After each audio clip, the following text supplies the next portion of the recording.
Sir మీరు ఇట్టేశారు, మేము భయపడిపోయాం, ఉచ్చబోసుకుంటున్నాం. వేస్తే మనం ఇవ్వాల్సిన నోటీస్ ఎవరికంటే పబ్లిక్. హైకోర్టులో ఆయన అన్నాడు మరి డబ్బులు ఇచ్చాను కాబట్టి నేను రిట్ వేసుంటాను. వేసుంటే కనుక ఆ హైకోర్టులో దాని రికార్డు ఉంటుంది. మా చరణ్కి చెప్తున్నాను, ఇప్పుడు ఇవాళ చెప్పాను. మొత్తం అన్ని ఇయర్స్ అని తీసి నట్టి కుమార్ పేరు మీద మనం వేసిన కేసు ఏంటి, ఆ కేసులో ఆర్డర్ ఏమొచ్చింది, వేసి ఉంటే గనక ఏం ఆర్డర్ వచ్చింది, అవి మనం చూస్తాం.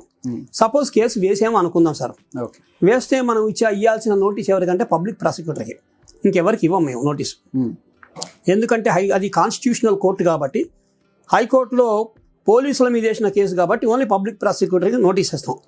సో నోటీస్ ఇచ్చి ఉంటాం మనం. ఇచ్చిన తర్వాత పబ్లిక్ ప్రాసిక్యూటర్తో కొల్యూడ్ అవ్వాలంటే ఎవరికి అవసరం లేదు. పబ్లిక్ ప్రాసిక్యూటర్ కొల్యూడ్ అవ్వాల్సిన అవసరం ఎవరికి లేదు. ఎందుకంటే ఆయన మనం చెప్పినట్టు వినడు. ఆయన గవర్నమెంట్ మనిషి, ఆయన పబ్లిక్ ప్రాసిక్యూటర్ అంటే అపాయింటెడ్ బై గవర్నమెంట్. ఆయన నాతో ఎందుకు కొల్యూడ్ అవుతాడు?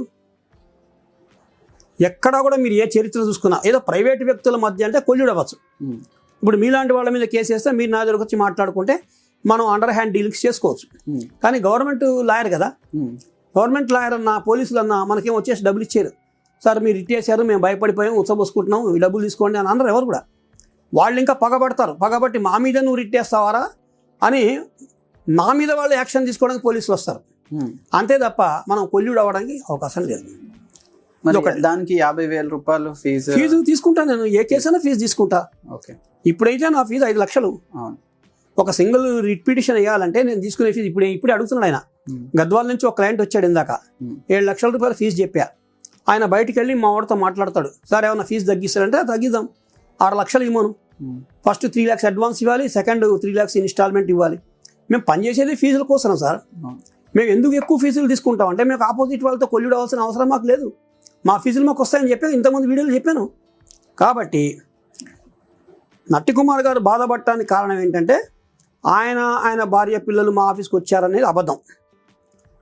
నాకు నేను అన్ని రీకలెక్ట్ చేసుకున్నా. అది ఎందుకు ఆ మాట అనాల్సి వచ్చిందంటే ఈయన చెప్పిన దాని ప్రకారంగా భార్య పిల్లలు తీసుకొని నా దగ్గర రాలే, పోలీస్ స్టేషన్కి వెళ్ళాడు. అల్వాల్ పోలీస్ స్టేషన్కి వెళ్ళాడు. అక్కడ కూర్చున్నారు వీళ్ళు, రాత్రి దాకా కూర్చోబెట్టారంట ఆ రోజున. మరి కేసు బుక్ చేసి కూర్చోబెట్టారా, ఊరికే కూర్చోబెట్టి నాకు తెలియదు. పోలీసులు మాత్రం వేధించారు, ఆ మాట వాస్తవం. ఆ వేధించినందుకు నాకు తెలిసి రిట్ వేయమని హైకోర్టులో డబ్బులు ఇచ్చి ఉంటాడు ఆయన. అది కూడా రిట్ ఉంటే, రికార్డులో రిట్ ఉంటే నేను నమ్ముతా. ఆయన 50,000 ఇచ్చి ఉండొచ్చు. ఎందుకంటే మన దగ్గర ఈ రోజున చూస్తే 600 మంది క్లయింట్స్ రికార్డులో ఉన్నారు. 600 మంది క్లయింట్స్ కేసులు నేను చేస్తున్నా ఈ రోజున. అంటే రోజుకి 20 మంది కేసులు కోర్టులలో, వివిధ కోర్టులలో కేసులు పెండింగ్ ఉన్నాయి. ఒక హైదరాబాద్ కాదు, హైదరాబాద్, సికింద్రాబాద్, రంగారెడ్డి, ఏదైనా ఒక డైరెక్షన్ తీసుకోండి. ఇటు షాద్నగర్, జడ్చర్ల, మహబూబ్ నగర్, గద్వాల, కర్నూలు, అనంతపురం, తెలంగాణ, ధర్మవరం, వస్తున్నా ధర్మవరం, బెంగళూరు దాకా వెళ్ళిపోతాయి. ఆ రూట్ డెడ్ అండ్ బెంగళూరు అక్కడ దాకునే. ఈ ఇబ్రాహీంపట్నం సైడ్ తీసుకుందాం మనం, విజయవాడ రోడ్, ఇబ్రాహీంపట్నం స్టార్టింగ్, ఇబ్రాహీంపట్నం, దాని తర్వాత నెక్స్ట్ డైరెక్ట్ విజయవాడ, సూర్యాపేట, విజయవాడ, గుంటూరు, తెనాలి, ఈ రూటు. ఇప్పుడు ఇవాళ కొత్తగా వచ్చింది ప్రకాశం, నెల్లూరు, ఈ రూట్లు ఇక్కడ దాకా వెళ్ళిపోతాయి. ఒకప్పుడు మెడ్రాస్లో కూడా ఉండేవి, మెడ్రాస్ హైకోర్టులో రిట్లు ఉండేవి మెడ్రాస్ దాకా. కర్నూలు హైవే అయిపోయింది, విజయవాడ అయిపోయింది. ఇటు మెదక్ సైడ్ చూద్దాం. మెదక్ సైడ్ స్టార్టింగ్ విత్ నర్సాపూర్లో 96లో కేసు వేసాను. 2022 దాకా నడిచింది అది. నర్సాపూర్, మెదక్ దగ్గర నర్సాపూర్. దాని తర్వాత మెదక్ దాంట్లో వెళ్ళాను.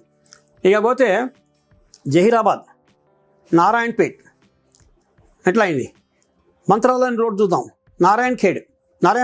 నారాయణపేట అక్కడ, ఇటేమో నారాయణఖేడ్, అటు నారాయణపేట. ఇట్లాగా రాయచూర్ 600 కేసులు, రోజుకి 20 కేసులు లిస్టులో వచ్చేస్తాయి మాకు. నా దగ్గర ఉన్నది 21 మంది అడ్వకేట్లు. ఎవడో ఒకడు లీవ్ పెడతాడని చెప్పి ఒకడిని పెట్టుకున్నా ఎక్స్ట్రా. ఎవడో ఒకడు లీవ్ పెడతాడు రోజుకి.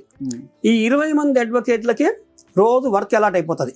నువ్వు ఈ ఊరికి వెళ్ళాలి, నువ్వు లోకల్గా ఉండాలి, నువ్వు సికింద్రాబాద్ పోవాలి, నువ్వు కుక్కట్పల్లి పోవాలి, మల్కాజ్గిరి పోవాలి, లేదా మేడ్చల్ పోవాలి, అత్తివెల్లి పోవాలి. ఎవరి కేసులు వాళ్ళకి ఇచ్చేస్తాం. 7 గంటలకు మా డ్రైవర్ వస్తాడు, ఫోన్ తీసుకుంటాడు. వీళ్ళేమో లిస్ట్ ఇచ్చేస్తారు, ఇంతమంది ఊళ్ళకి వెళ్ళాలి, ఇంతమందికి ఇంత డబ్బులు కొట్టాలి. గూగుల్ పే, ఎవరి డబ్బులు వాడికి గూగుల్ పేలు అయిపోతాయి. ఎవడి కట్టలు వాడు తీసుకుంటాడు, వెళ్ళిపోతాడు. ఇంత ప్రాక్టీస్ ఉంది నాకు ఈ రోజున. ఈయనన్న ఒక మాటతోటి ఇప్పుడు 600 మంది క్లయింట్స్ నా క్లయింట్స్ కన్ఫ్యూజ్ అయిపోతారు. కన్ఫ్యూజ్ అయిపోయి ఆయనతోటే కొల్లుడైపోయాడు, ఇంకా మా కేసులు ఏంటి అని భయపడే అవకాశం ఉంది.